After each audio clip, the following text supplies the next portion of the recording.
Hello! Welcome back and welcome to week 3 of my Movember training prep video summaries. Hope you enjoyed last week and gathered a bit more information around the way that I'm training and how each week is progressing.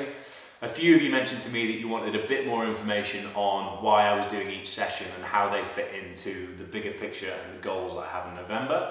So I hope the additional voiceover gave you a bit more of an insight into that. Please let me know if it did. This week will be quite different actually, because I have a sprint triathlon on Sunday the 25th, just down the road from me, which I'm looking forward to. But that means that the second half of the week there'll be a bit of a drop off in intensity and volume, just so I'm not feeling completely blasted going into that. Today we have a push-pull testing day really, so just getting a bit more of an indication of where my bench press strength is at and where my pulling strength is at, just so we know what we need to work on and better program my exact numbers in the months to come. So, without any further ado, I'm going to work up to a heavy single on bench.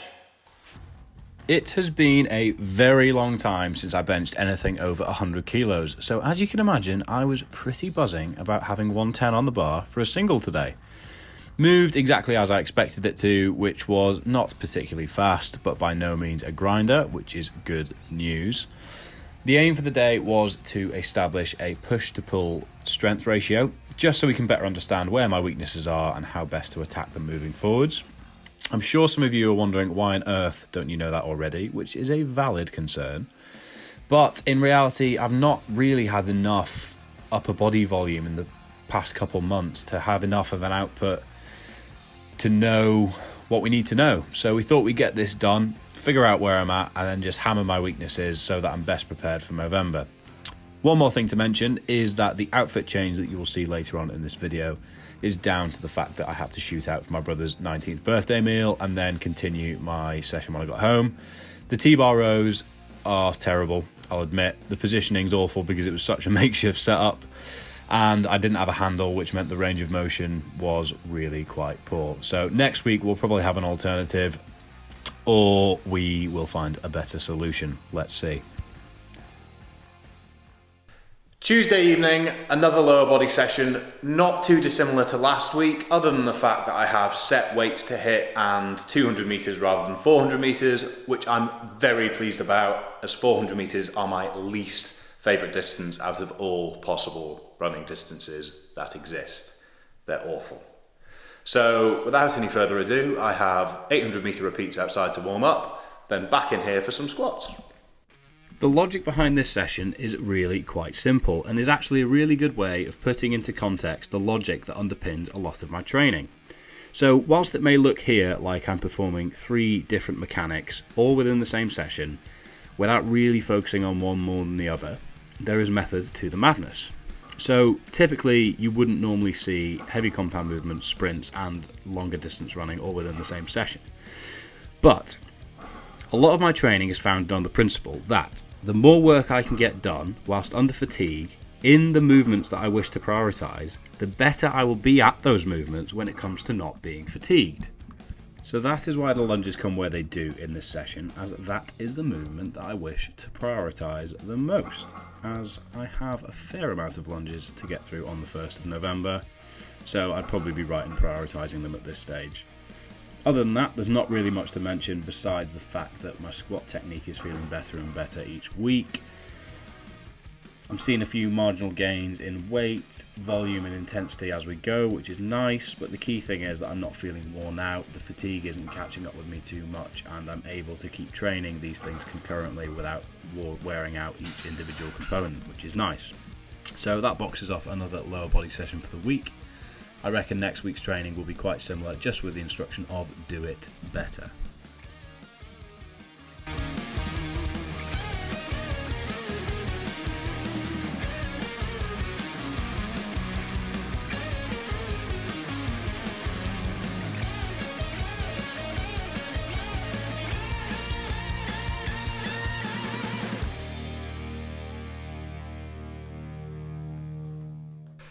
All finished up in the gym, outside, into the pissing rain sadly, so I'm not going to show you my sprints.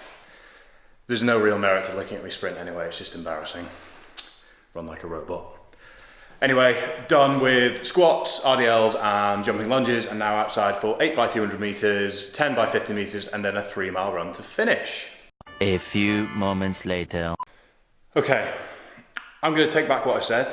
I think I might hate 200s just as much as 400s. Mainly because the rest period feels like it's over like that. Plus, humid, soaking wet, kids on bikes laughing at me in my red leggings as I run. It's my own fault really. But all in all, an unpleasant finish to the session. Wednesday evening, 1 hour run at 7 minutes per mile pace, which is a 30-second bump from last week. Starting to get a bit quicker now. My 10k pace is about 6:35, 6:40 minute per mile. So we're starting to get to the stage where it's a bit uncomfortable. Not going hell for leather, but by no means a leisurely jog anymore. Nice evening outside, but the route's the same as what I did 2 weeks ago, so I'm not going to show you any of the scenery along the way, as that's just repetitive and boring, like most of my training is at the moment. Anyway, I'll speak to you afterwards and let you know how I get on. 1 hour later. Well. I was a little bit complacent before, as that was very hard work. So 1 hour at 6:59 minute per mile pace, so pretty much bang on there.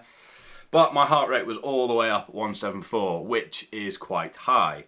So I cleverly chose a route where I didn't get a tailwind on the way out, but had to deal with a savage headwind on the way back. So more fool me on that one, but couple that with the fatigue in my legs from yesterday's lower body session and sprints, and that made for a pretty challenging Wednesday evening. So I'm glad that's over. Roll on the rest of the week. Same place as last week with, you guessed it, 500 meters more lunges. Brilliant. So 2.5k of lunges this evening. Basically just trying to build on the pace that I've worked up the past month or so and seeing what protocol works best over that sort of distance. So last week I tried 30 lunges, 30 seconds rest, and after about 1200 meters realized that I was probably expending more energy in those 30 lunges than I needed to. So tapered it down to 20 lunges, 20 seconds rest, which felt much better, to be honest. So I'm going to try that protocol from the outset today. So 20 lunges, 20 seconds rest for the whole 2.5k. And see how long it takes me. I'm guessing about an hour and 35 minutes, but I was 11 minutes quicker than I thought it would be last week, so fingers crossed I'm even speedier this week. There's not really much more to add. I mean, 500 metres more lunges is 500 metres more misery, and the novelty effect of going in and lunging long distances is kind of worn off for me as well. So, oh well, we build. I think that I've hit on the magic formula. 20 lunges followed by 20 seconds rest, and I've just managed 2.5k in 1 hour, 20 minutes and 27 seconds. So the whole time was 20 lunges on, 20 seconds rest, apart from where I added about 15 seconds rest for filling up my water bottle. So very pleased with how that's gone. Bearing in mind last week I did 2k in 1:19:03 or something. Bearing in mind I'm a minute ahead of that, I'm very pleased all in all. So hopefully I get speedier, but to be honest I can't lunge any quicker and my rest periods can't get any shorter. So I might have hit max speed. So, no mountains this week, I'm afraid. Instead, I tackled the Wirral Sprint Triathlon. So, 400 people turned up to what I can only imagine is one of the nicest settings for a sprint triathlon in the United Kingdom. And the beauty of it was just down the road from me, in the lake that I do most of my swim training in. So, was really excited to get into the water, as I've not done any real open water swimming since the end of June, and I've had minimal time in the pool since then. So got through the swim as expected, not as speedy as I could have once been, but got through it pretty comfortably. Then once I was on the bike, things started to get a little bit hairy, and I realised that I hadn't done my seat post up as tight as it needed to be, which, as you can imagine, meant that it slowly started to creep down to the point where I didn't have enough range of motion to actually get a full rotation round my gears. So had to do 75% of the bike standing up, which was no fun for me, and my quads can testify to that. So I was very pleased to come back into transition and get onto my feet, and was pleased to pull off just under a 19-minute 5k. So 2 laps of the lake, as you can see here, fantastic setting, great day out, really good way to finish another positive training week, but I am looking forward to getting back into some mountains, hopefully next week. Another training week drawn to a close. I hope you enjoyed it, and if you did, please do give it a thumbs up and subscribe, as every little helps at this stage. Once again, the reason I'm doing this is for your viewing pleasure and to give you a bit more information on the way that I'm training and preparing for Movember. So if there's any more feedback that you have, please do let me know, whether it's positive or negative. What you've given me so far has been massively helpful, so keep it coming. Another reminder that the reason I'm doing this is for Movember, so if there's any way you can spare any donation at any stage, the link is down below. And once again, thank you very much for watching, and see you next week.